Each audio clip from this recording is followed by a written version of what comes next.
Salut. Aujourd'hui, avec Simone Business Club, on rencontre Marie-Laure, la fondatrice de Facette Studio. Elle nous a invités chez elle où elle travaille et développe sa marque pour nous parler de son parcours et nous présenter sa collection. Et bah écoute, commençons. Ouais. Je te laisse te présenter, parler de ta marque un peu. Ouais. Alors moi c'est Marie-Laure, j'ai 35 ans. J'ai lancé ma marque il y a 2 ans et demi qui s'appelle Facette Studio, comme les boules à facettes. Pourquoi comme les boules à facettes? Parce que je suis fan de disco. D'ailleurs à la base il y avait une boule à disco là au plafond que mes potes m'avaient offerte. C'est juste que là je l'ai enlevée pour avoir un peu plus de lumière, mais il faut que je l'accroche à un autre endroit. Mais ouais, non, je suis fan de disco, mais c'était aussi un jeu de mots sur les différentes facettes de l'industrie de la mode et les différentes facettes de la vie d'une femme. Donc, parce que c'est vrai que moi, le disco et les années 60, 70, même après 90 m'inspirent beaucoup. Et c'est vrai qu'il y a une énergie et ça correspond aussi à une période beaucoup de libération. Mais c'est vrai que maintenant que tu le dis, en fait, dans tes designs, ça se voit. Après voilà, c'est pas forcément obvious parce que c'est pas forcément évident. Pardon, je fais beaucoup d'anglicisme. C'est pas forcément évident parce qu'il n'y a pas des paillettes, il n'y a pas de sequins, parce que le problème c'est ça, c'est du plastique, donc du coup je fais pas ça. Mais effectivement, il y a beaucoup une inspiration type Studio 54, les smoking, Diana Ross. Oui, j'y avais jamais pensé, mais maintenant que tu me le dis, je vois les lignes. Je pense qu'il faut que je communique un petit peu plus dessus, mais voilà, moi, une de mes premières vestes, elle s'appelait d'ailleurs, elle s'appelle toujours la Diana. J'avais la Lorraine comme Lorraine Houghton, mais la Diana comme Diana Ross. Donc voilà, pourquoi Facette? Et après, pourquoi j'ai lancé ma marque? Parce que j'étais un peu suicidaire, complètement folle. En gros, moi, c'est vrai que ça faisait 10 ans que je travaillais dans l'industrie de la mode. Tu faisais quoi? Moi, j'étais plutôt côté e-commerce et digital, dans le luxe ou plateforme de shopping en ligne aussi, plutôt premium. Mais à la base, moi, ma formation, c'était pour être acheteur textile. J'ai fait un master spécialisé en textile habillement et c'était vraiment la formation, on était 12 dans le master, c'est assez niche, c'était pour être acheteur textile. Je n'ai jamais fait ça. Mais c'est dans une école de commerce? Ouais, école de commerce, ouais. Une école de commerce, c'était le master supply chain logistique, achat logistique. Ils l'ont renommé depuis, mais achat logistique spécialisé textile habillement. Ok, je savais pas que ça existait. Moi à la base quand j'étais rentrée dans cette école, je ne savais pas non plus que ça existait. Mais dans quelle école? L'école elle s'appelle l'ESCA, c'est l'école supérieure des sciences commerciales d'Angers. Voilà. École post-bac. Je savais pas trop quoi faire moi après mon bac, donc ça commence à dater parce que j'ai 35 ans, mais je savais pas trop quoi faire et donc du coup j'ai choisi l'école de commerce que ça me gardait des portes assez ouvertes. Et c'est vrai que moi j'étais pour le coup très contente de ce master-là et les cours que j'ai préférés dans toute ma scolarité du coup des 5 ans d'école de commerce, c'était vraiment les cours qui étaient de la spécialité textile habillement. Où on avait des cours sur les tissus. Genre sur les fibres et tout. Voilà, exactement. Et aussi, on avait des personnes du printemps, de chez Agnès B qui étaient venues, qui nous donnaient des cours. Et j'avais trouvé ça vraiment passionnant. C'est tellement mieux que la compta. Clairement. Voilà. Ça, j'avais adoré. Pour le coup, le master, il était passé vite. Et déjà, à l'époque, mon sujet de mémoire de master, c'était sur le Made in France. Avant qu'on en parle tant que ça, en fait. Ça date de 2012, 2013, comme ça. On en parlait, mais pas tant que ça.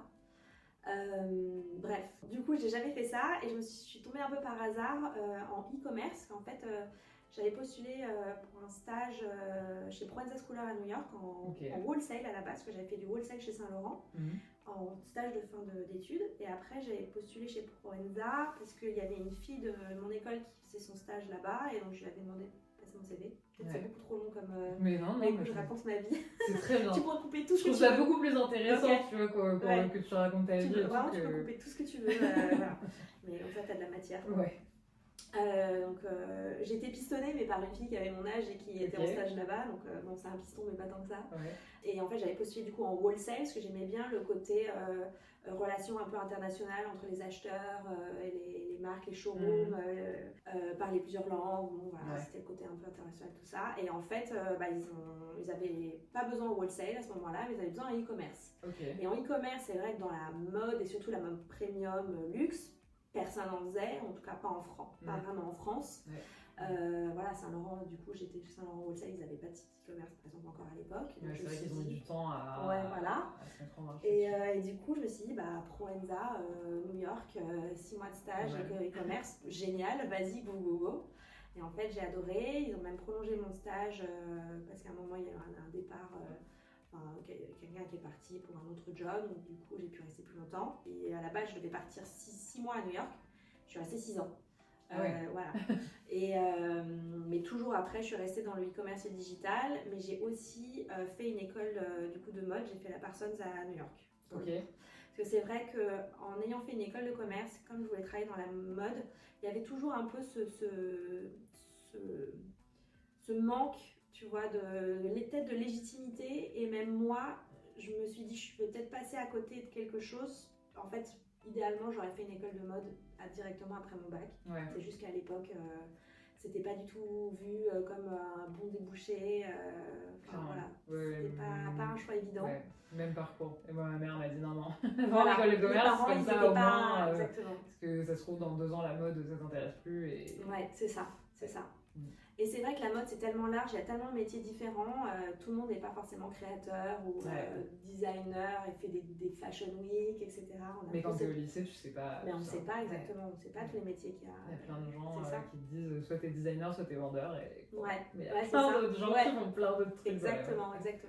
Et d'ailleurs, pour le coup, on n'a pas non plus besoin d'aller en école de mode pour faire ces métiers-là non plus. Ouais. Mais voilà, moi en tout cas, j'ai fait en complément une formation à la Parsons. Donc c'est une formation en 2 ans, mais j'ai pu la faire en 1 an, donc c'était 2 fois moins cher, parce que j'ai pu transférer des crédits de mon ancien diplôme. Et surtout, j'ai fait le fast track où j'avais même des cours pendant l'été. Donc du coup, j'ai bien cravaché, mais au moins j'ai pu avoir mon diplôme en 1 an au lieu de 2. Et du coup, mais je suis restée après dans le e-commerce et digital en fait. Retour à Paris, et donc du coup en fait je me suis mise en freelance, donc j'ai continué à travailler pour la boîte aux États-Unis pour laquelle je travaille depuis 4 ans. Ok. Qui était une plateforme de shopping en ligne en gros. C'était quoi? Alors ça n'existe plus, ça s'appelait Cools.com. C'était plutôt connu à New York, mais après c'est vrai que ça n'a jamais vraiment percé de fou, mais je suis quand même restée 4 ans et j'ai appris énormément de choses. On faisait de la curation shopping en ligne. On était sur un modèle d'affiliation, donc c'était pas une marketplace, mais c'était de l'affiliation. Et on avait aussi une partie média, éditoriale, avec des articles un peu éditoriaux, on faisait nos propres shoots, et du coup aussi des placements médias où on faisait des partenariats avec Chanel, Gucci, Net-a-Porter, tu vois, pour faire des placements médias à la fois sur la newsletter, sur le site, et avoir une curation shopping. Ok. Bref. Et donc du coup j'ai continué à travailler pour eux de Paris.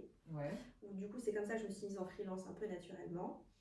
Et après j'ai commencé à vouloir travailler avec d'autres marques, parce qu'en fait j'étais pas full time dessus. J'ai commencé à rencontrer des marques indépendantes parisiennes. J'ai commencé à accompagner les petites marques qui ne pouvaient pas forcément avoir quelqu'un full time pour le e-commerce et digital, mais qui voulaient grandir en ligne. J'ai fait ça pendant du coup quasiment 4 ans. Et en fait, je me suis dit pourquoi pas moi, ma marque. Aussi, ça venait d'une grande frustration en tant que consommatrice et en tant que personne qui travaille dans la mode. Parce qu'en fait, c'est vrai que moi, du coup, depuis Parsons, j'avais arrêté d'acheter de la fast fashion. Je me souviens d'un cours de production. La professeure nous avait montré le documentaire The True Cost. Et en fait, ça a été un aha moment pour moi. Zara, H&M, c'est fini là. Voilà. C'est très bien de montrer ça en cours, je pense. C'était et c'était ce cours-là seulement, alors que clairement, ça aurait pu être montré dans d'autres cours. Mais vraiment, je m'en souviendrai toujours. D'ailleurs, je l'ai re-regardé là récemment et ça a toujours autant d'actualité en fait. Il n'y a pas grand-chose qui a bougé malheureusement. Toujours d'actualité, n'hésitez pas à le regarder. Voilà, exactement. Mais bon. Déjà, donc j'avais arrêté d'acheter de la fast fashion, mais du coup j'avais un peu du mal à m'habiller, je savais pas trop quoi faire. En plus à l'époque, la seconde main, ça commençait un peu. Il y en avait, franchement il y en avait, mais moi j'aimais bien vendre, acheter, j'avais mes petites adresses préférées où j'allais. Mais après en tant que marque, il y avait beaucoup de greenwashing, ou alors ça pouvait très vite être assez cher et c'était pas dans mon budget. Ou alors, tu vas avoir des marques qui étaient vraiment éco-responsables, mais un petit peu trop simples. tu vois, des coupes très très simples, un peu basiques, ou alors du sportswear ou streetwear, mais il n'y avait pas forcément des choses qui correspondaient à mon esthétique et à mon budget. Okay. Ça, c'était pas évident parce que parfois tu te fais un peu avoir, tu crois en la promesse et les valeurs, et en fait, tu te rends compte que c'est un petit peu du bullshit. C'est un peu facile, on fait faire attention à tout. C'est ça, exactement. Et après, moi avec ma marque, je dis pas que je suis parfaite, parce qu'à partir du moment où tu produis un vêtement, tu peux pas être parfait, mais j'essaie de faire le mieux que je peux. Ouais. Je pense que c'est la bonne démarche, parce que oui, on peut pas être parfait. À part être tout nu. Voilà. Et puis surtout en tant que petite marque, il faut forcément faire des compromis d'un côté ou d'un autre. Ouais. Après, là justement, moi j'essaie de vraiment pas faire de compromis. Donc du coup, moi je fais que du made in France. Donc mes boutons, toute la confection, les patronages, tout est fait en France. Okay. Et j'utilise que des matières réemployées de maisons de luxe et zéro matière synthétique pour éviter la pollution microplastique. Donc c'est clair que je me mets des bâtons dans les roues en essayant de faire le mieux possible. Mais c'est pas grave. L'idée c'est de prouver que c'est possible, je veux vraiment montrer que c'est possible. Okay. C'est vrai que c'est une équation qui est pas facile, mais surtout que voilà, moi en plus mon modèle de marge et de distribution est, je suis sur un modèle en direct to consumer, c'est-à-dire que je fais pas de wholesale, je revends pas à des boutiques, en tout cas mes marges ne le prévoient pas vraiment. Okay. Donc tu fais tout sur ton site. Je fais tout sur mon site et en pop-up en direct. Ok. Voilà. Donc du coup, moi je marge selon les produits entre x2,5, x3,5 grand max. Alors qu'en général, c'est x2,5, x2,5 ou x2,5, x3. Ok, donc c'est comme ça que tu arrives à garder des prix. Les prix les plus justes. Donc je dis pas que mes produits sont pas chers, ça reste quand même un petit investissement.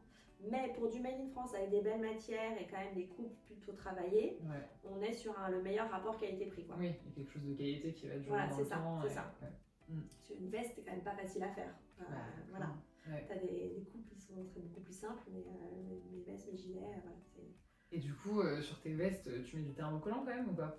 Alors, je mets... C'est un gros sujet. Effectivement, c'est un gros sujet.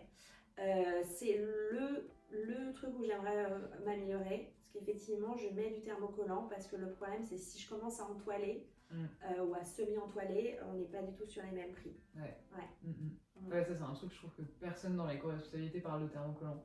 On parle des matières et tout, mais le thermocollant, personne n'en parle alors qu'il y en a partout. C'est pas terrible. Alors du coup, effectivement, ça va être peut-être mon compromis. Enfin, le hic qui peut être... Oui, parce que c'est nécessaire en termes de tenue et de... C'est un peu ça le problème, Mais effectivement, du coup, il faut... Tu vois, par exemple, tu peux pas utiliser un steamer, un fer à vapeur ou quelque chose comme ça, parce que sinon, ça peut se gaufrer, se gondoler. Donc... sur les manches, ça, il n'y a pas de problème. Mais en fait, moi, c'est juste sur la partie avant pour qu'il y ait de la tenue. Du coup, il y a du thermocollant. Et après, de toute façon, tu as aussi différentes qualités de thermocollants. Ils sont plus ou moins épais et il y en a qui réagissent plus ou moins bien avec la matière. Il faut aussi bien les choisir. Et il n'y a pas encore de thermocollant éco-responsable Pas à ma connaissance. Ouais, pas à ma connaissance. C'est quelque chose à faire, du coup, si quelqu'un veut faire ça. Peut-être que ça existe, mais j'avoue... Et ça, c'est quelque chose, tu vois, là, j'ai travaillé avec 3 ateliers. D'ailleurs, pareil, trouver un atelier en France qui accepte des petites quantités sans avoir des prix de fou et qui travaille bien, c'est pas évident. Bref, donc ça, c'est aussi tout un sujet. Mais du coup, là, avec les 3 ateliers avec qui j'ai travaillé, les 3, ils utilisaient du thermocollant. Et c'est eux qui choisissent.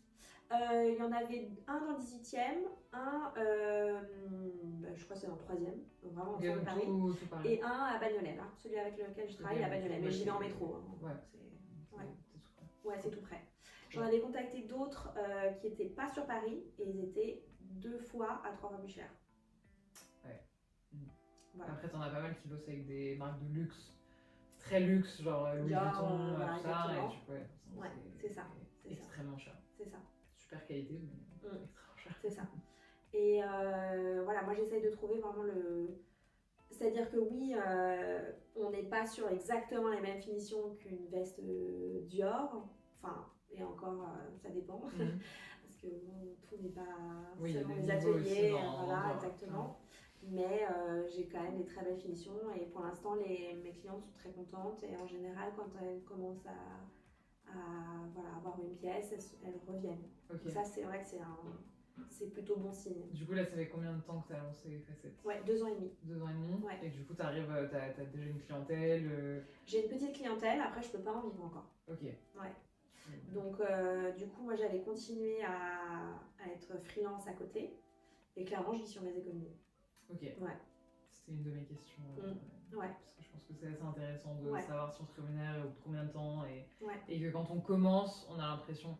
Moi, quand j'ai commencé, je me suis dit au bout de 6 mois, je vais pouvoir me rémunérer. Ouais. Pas du tout. Ouais. Et que tu vois, même genre, je crois que Jacques Mus, il a mis 8 ans à se rémunérer. Ouais. J'entends des chiffres différents, mais. Ouais, enfin, mais longtemps quelque chose quoi. comme ça. Ouais. Donc, Bah là, j'ai déjeuné avec une amie qui a aussi monté sa marque. Et elle a pu se rémunérer au bout de 3 ans, je crois. Ouais. Et elle me disait qu'elle avait écouté un podcast, je ne citerai pas la marque, mais une autre marque où c'est qu'au bout de 5 ans qu'elles se sont rémunérées. Ouais, c'est étonnant. Hein. Ouais, et il faut tenir quoi. Ouais. Donc, ouais, si t'as des trucs de freelance à côté. Voilà, alors là plus trop parce qu'en fait je pouvais pas, mon énergie me le permettait pas. Ouais. En plus ma maman elle avait des problèmes de santé et tout, donc tu peux pas tout faire au bout d'un moment, faut savoir, voilà. C'est juste que du coup, parfois, franchement, je mets mon appart en Airbnb et soit je vais chez mes parents, soit je vais chez mon mec. Enfin voilà, on trouve des moyens. Quoi. On trouve des moyens. Ouais. Clairement. Ok. Quand t'es passionné, que tu crois dans ton truc, tu crois dans ton projet. Si tu devais parler à la Marie-Laure d'il y a 3 ans, tu lui dirais quoi? Tu lui dirais d'y aller, de pas y aller En vrai, je lui dirais toujours d'y aller. Je ferais peut-être certaines choses différemment dans l'investissement de mon argent, enfin dans mon investissement.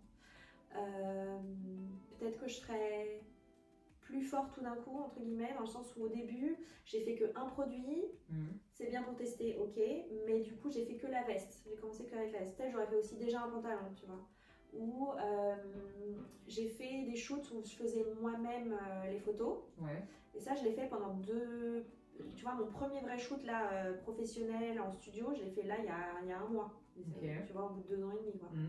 Et je pense que j'aurais peut-être fait plus professionnel d'un coup, parce qu'en fait, in fine, l'argent que tu économises au début, en fait, tu finis par le payer plus tard, en fait. Okay. Et donc, tu vois, j'aurais peut-être fait plus professionnel tout d'un coup. Enfin, tout de suite. Donc, aller un peu plus vite dans le vif du sujet. Ouais, quoi. voilà. En fait, tu vois, j'avais un peu peur de prendre des risques. Et du coup, je pense que je me suis moi-même ralentie. Ok. Et je pense qu'in fine, j'aurais peut-être dépensé moins de sous comme ça, tu vois. Je sais pas comment l'expliquer, mais juste en étant un peu plus stratégique, plutôt que tu penses que du coup, tu aurais avancé plus vite? Ouais, peut-être. Okay. Ouais. Mais après, en fait, on sait jamais, jamais. Non, mais c'est pour ça que je trouve ça intéressant, parce qu'on a chacun des leçons qu'on a appris en entreprenant, et je pense que c'est hyper intéressant de se dire, ok, si j'avais parlé, enfin, si là je parlais à la moi d'il y a 3 ans, qu'est-ce que je dirais, quoi. Ok, carrément. Et du coup, tu dirais que c'est quoi le plus gros challenge que tu as eu avec ta marque et comment tu l'as géré? Le plus gros challenge, alors franchement il y en a eu pas mal et il y en a toujours, notamment la trésorerie, ça, voilà, c'est un sujet. Mais alors le plus gros challenge dont j'ai envie de te parler, c'est plutôt l'atelier et la production. Parce qu'en fait, c'était l'été dernier. Donc je travaille depuis plus d'1 an avec mon atelier qui était dans le 18e. Et en fait, ils m'ont appelé, j'étais en vacances, j'étais pas en France. Ils m'ont appelé, ils m'ont dit bon, en fait, on met la clé sous la porte. Il faut que dans 3 jours, il y a l'huissier qui vient, il faut que tu récupères tous tes tissus, sinon on risque de les saisir. D'accord. Du coup, heureusement, j'avais déjà un entrepôt à l'époque. Ça fait plaisir quand t'es en vacances de recevoir ça. Du coup je ne peux rien faire, je suis même pas là, voilà. Mais heureusement j'avais un entrepôt et du coup en fait j'ai fait venir un coursier et ils ont juste, au moins c'était pas très loin de l'entrepôt à l'atelier, enfin de l'atelier à l'entrepôt. Du coup ils ont juste pris tous les tissus qui restaient et j'ai pu les entreposer à l'entrepôt entre temps. Mais voilà. Mais donc du coup après j'ai mis du temps à retrouver un autre atelier qui... Ouais, parce que du coup t'as récupéré ton stock de tissus mais j'avais plus personne, voilà, alors qu'à la base je voulais, c'était pendant les vacances d'été, et moi l'idée c'était en septembre, tu vois, lancer de nouvelles précommandes, tout était bien calé, j'avais déjà les patronages, j'avais déjà les premiers photos. Et c'est eux qui font les patronages ou tu les fais avec quelqu'un d'autre? Non, c'est une modéliste indépendante qui fait les patronages. Ouais, elle a 30 ans de métier, 25 ans de métier. Elle est forte, spécialisée en tailoring, donc... Trop bien. Ouais, donc tout était prêt. Voilà, tout était prêt et en fait j'ai pas pu et donc ça aussi ça m'a ralenti dans mon bref, plein de choses tu vois. Et du coup t'avais comment Du coup j'ai galéré à trouver un nouvel atelier. Ouais. J'en ai trouvé un du coup qui était à Paris, qui travaille très bien mais qui était plus cher déjà. Donc déjà moi ça m'impactait au niveau de mes marges. Ouais. Et en fait de toute façon il m'a fait quelques protos et il pouvait pas me faire de prod parce qu'en fait il était trop booké. Et il travaille pour des plus grosses marques. Et moi, j'étais pas prioritaire, ce que je comprends complètement en vrai, tu vois. Notamment, par exemple, il travaille pour Jacquemus ou des choses comme ça, tu vois, des marques comme ça. Donc, effectivement, moi, à côté, bon, je comprends. Voilà, donc du coup, j'ai fini par trouver un autre atelier, mais au bout de 9 mois, comme ça. Donc, 9 mois quasiment, j'ai pas eu d'atelier, donc j'ai pas eu de prod. Donc, pareil, 9 mois de retard sur la prod, quoi. Ouais. Enfin, du coup, ça va, j'avais un petit peu de pièces en stock, mais j'avais beaucoup de demandes du coup de réassort, enfin tu vois, des gens qui s'inscrivaient sur une liste d'attente, tu vois, pour savoir quand, et j'avais rien. Mais c'est pour ça que on dit toujours genre pas mettre tous ses œufs dans le même panier et tout, sauf que quand t'es tout petit, voilà, je vais pas commencer à avoir plein d'ateliers. Déjà que j'ai des petits minimums, enfin des petites prods, je vais pas commencer à l'éparpiller. Clairement. Ok, donc pendant 9 mois, tu t'attends, enfin tu cherches des solutions. Tu cherches des solutions, mais tu galères. Mais surtout, j'avais trouvé un atelier, il me disait oui, je vais faire, puis il disait pas. Bref. Mais c'est pas grave. J'ai fini par trouver, donc du coup là maintenant ça fait depuis janvier que je travaille avec mon nouvel atelier, ça se passe très bien, donc je suis contente. Et du coup, tu travailles en collection, genre tu fais des nouvelles collections ou tu as une collection permanente? C'est un peu un mix. C'est pas évident quand tu fais des matières réemployées, parce qu'en fait tout part un peu des matières que tu peux trouver. Donc forcément j'ai des idées de style que je veux, parce que l'idée c'est d'avoir des pièces intemporelles que tu peux porter vraiment saison après saison, enfin tendance après tendance, tu vois que ça traverse les tendances. Donc oui, c'est des styles, tu vois, voilà, assez comment dire, voilà, enfin l'idée c'est vraiment d'être dans l'intemporel, mais après voilà, faut que je trouve les matières qui vont avec, parce qu'il faut aussi que la matière corresponde au style pour que ça se tienne bien, qu'il n'y ait pas de retombées, etc. Et en plus comme moi je prends pas de matière synthétique, et que des matières réemployées, du coup il faut qu'il y en ait assez pour faire une petite prod, bref, donc ça fait beaucoup de contraintes. Et là par exemple ça fait 6 mois que je cherche une gabardine de laine blanche, je n'en trouve pas. C'est vraiment une autre manière de travailler que ce qu'on apprend. C'est tout part de la matière.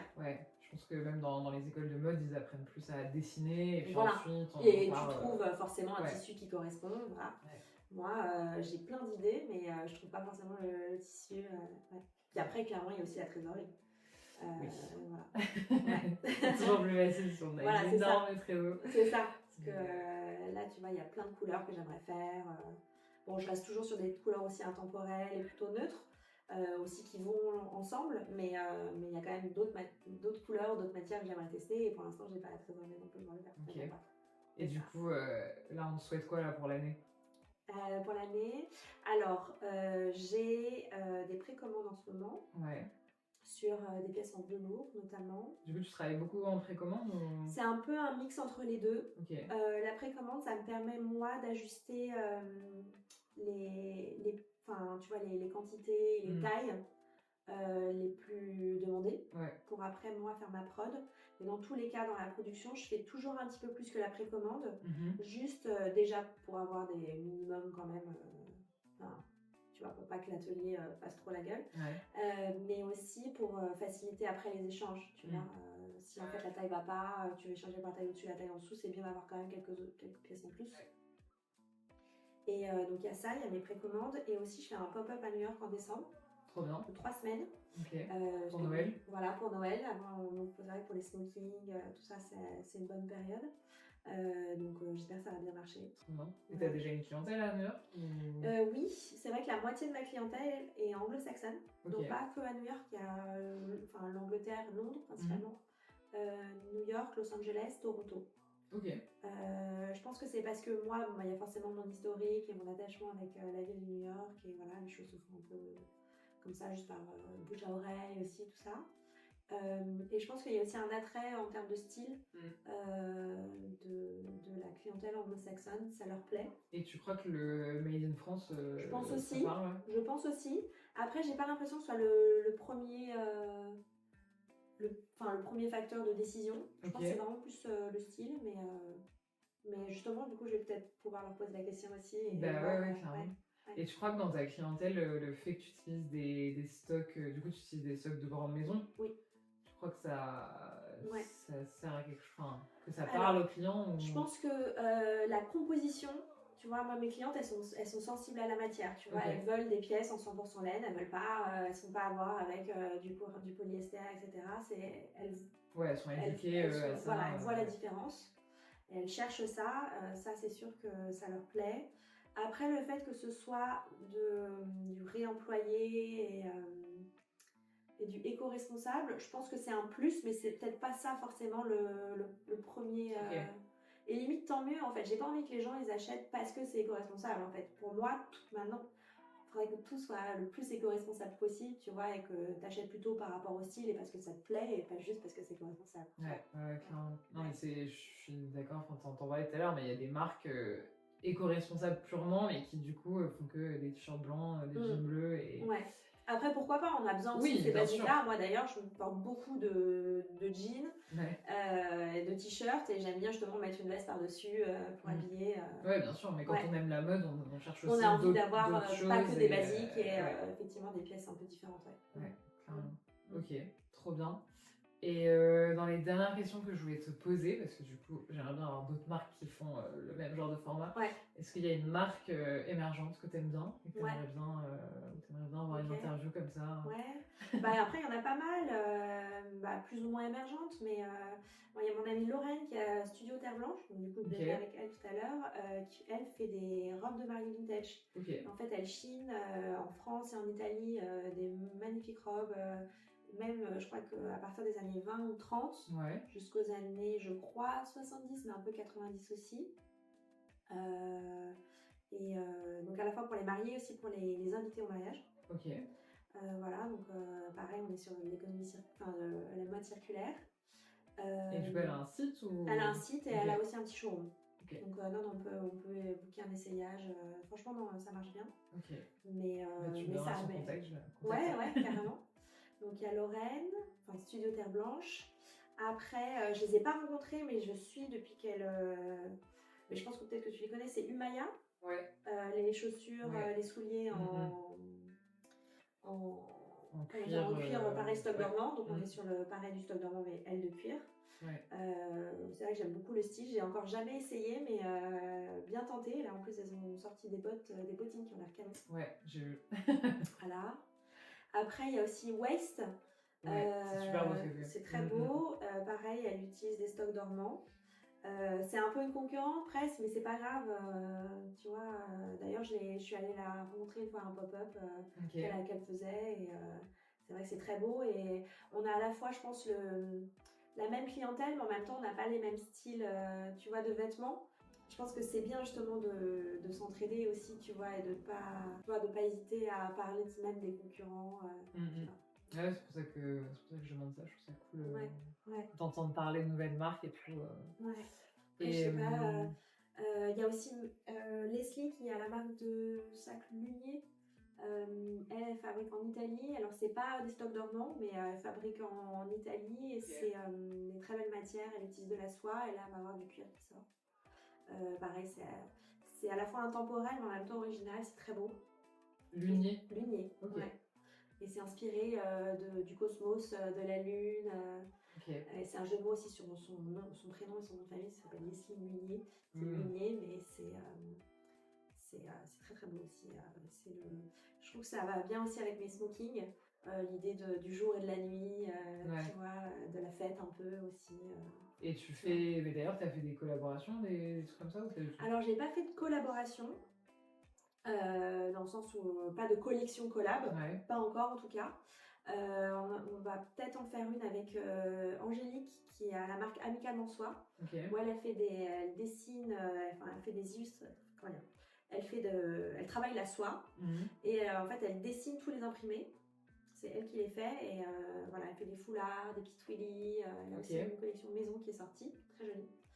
C'est vraiment, elle dessine, tu regardes, c'est trop beau. Et en fait, elle a des chutes de tissu du coup de ces imprimés en soie. Ouais. Et l'idée, c'est de faire des petits boutons et de les mettre sur moi mes pièces. Voilà. Donc ça, on va travailler, on va travailler dessus pour du coup le printemps. C'est quand même très coloré, donc c'est plutôt pour le printemps. Mais après, c'est vrai que voilà, moi j'aime bien, tu vois, échanger avec d'autres marques. Peut-être, tu vois, travailler sur des pop-up à l'avenir avec d'autres marques. J'en ai fait justement avec Angélique d'Amicalement Soi, avec Leslie de Lunier. Voilà, un peu avoir une synergie d'autres marques. C'est des collaborations sans forcément être des collections collab, mais oui, effectivement, de serrer un peu les coudes. Et du coup, quand vous organisez un pop-up, c'est quelqu'un d'autre qui organise un pop-up ou vous juste vous débrouillez entre vous là, pour le coup, c'est Angélique qui organise le pop-up. Okay. Et du coup, mais ça fait la deuxième, deux pop-up que j'ai fait avec Angélique. Okay. Et là, à New York, t'es toute seule dans le pop-up? Alors, pour le coup, à New York, c'est une femme qui s'appelle Alexandra Chappelle, qui est américaine, qui a un pop-up qui s'appelle Holiday on Madison. Ça fait, je crois, 3 ans qu'elle fait ça. Et en fait, elle invite une trentaine de marques, donc c'est un gros truc, c'est un gros pop-up. C'est la première fois que je fais ça, mais en tout cas, j'aime bien sa curation, sa sélection de curation, sa sélection de marques. C'est hyper important. Ouais. J'ai hâte de voir toutes les pépites qu'elle va avoir dénichées. Ouais. J'ai adoré rencontrer Marie-Laure et en apprendre plus sur son parcours et j'espère que vous aussi. Mais maintenant, on passe à la partie que vous attendez tous, la présentation des produits de Facette Studio. Là, c'est une petite sélection du coup de prototypes que j'ai chez moi. Le portant est assez vide parce qu'il y a pas mal de pièces en sortie presse, donc ça c'est cool. Ouais. Mais je voulais te montrer, là tu vois par exemple, j'ai la veste Lorraine, une veste smoking noire, avec du coup un col en satin de soie, satin duchesse de soie et des petits boutons en satin. Et ça en fait c'est le premier prototype sur lequel j'ai travaillé. Donc, en fait j'ai voulu faire les choses pas à moitié en travaillant direct sur un smoking pour faire les choses simples. Ouais. Mais en fait, voilà, c'était vraiment pour moi la pièce maîtresse, justement, inspiration Studio 54, voilà, qui représentait pas mal l'univers Facette. Là, tu vois, on retrouve sur mes cintres, j'ai collé ce DIY, les petits rappels boule à facettes. Ok. Voilà, donc on est sur un grain de poudre 100% laine et un col en satin 100% soie. Ok, fait en France. Tout ça fait en France. Donc là, les premières pièces du vestiaire Facette, c'était les vestes de blazer, parce que l'idée c'était d'avoir des pièces que tu peux porter autant pour aller au boulot que pour sortir, sur un jean et un t-shirt, que sur une robe, que en total look tailleur. C'est pour ça que j'aimais bien le côté de la veste. Après, il a fallu compléter le vestiaire. Donc du coup, j'ai fait des pantalons, du coup taille haute et droit, qui sont assez flatteurs. Ils vont à pas mal de femmes de morphologie, donc ça j'ai des bons retours dessus. Voilà, donc le pantalon Bianca, comme Bianca Jagger. Bonne voilà. référence. Et j'ai fait aussi des gilets vestons. Donc l'idée en fait c'est de s'inspirer effectivement du costume masculin, mais de le réinterpréter tu vois, dans des formes un peu plus féminines. Donc là, on a une forme assez proche du corps qui met en valeur, tu vois, la taille sur le gilet Monica, comme Monica Bellucci. Et là, le veston Kate, comme Kate Moss, qui peut être assez sexy avec son décolleté en col V. Voilà. Et donc, je travaille des matières. Là, on est sur de la gabardine de laine. J'ai aussi, donc ça, c'est du coton texturé. Et tu peux nous donner les prix? Oui, bien sûr, pardon. Donc, le gilet, celui-ci, il est à 325. Celui-là, à 295. J'ai aussi les petites boucles derrière pour marquer la silhouette et un peu ajuster. Et la doublure, elle est en quoi? La doublure, alors les doublures en général, elles vont être soit être en cupro, soit en viscose. Ok. Toujours en matière réemployée. Toujours en dead stock. Et j'utilise pas de polyester non plus pour les doublures, parce que sinon on transpire. Ouais. Voilà, donc ça c'est les formes. Et aussi j'ai fait une robe inspirée du gilet. Tu vois, on est sur la même inspiration du gilet, sauf que je l'ai fait du coup en version robe. Ok. J'ai aussi une veste, mais là je ne l'ai pas avec moi, puisque c'est en sortie presse.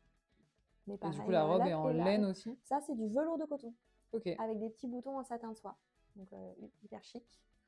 Et c'est vrai que j'adore le velours pour l'hiver parce que c'est un côté chaud et réconfortant. Ouais. Et j'ai choisi du velours de coton qui est très mat, qui fait vraiment une définition, tu vois, un fini assez luxueux. Et non pas un velours de viscose ou polyester qui est un peu plus brillant et qui peut faire moins élégant. Carrément. Voilà. Ok. Et ben voilà. Et ben merci. Non, mais je t'en prie.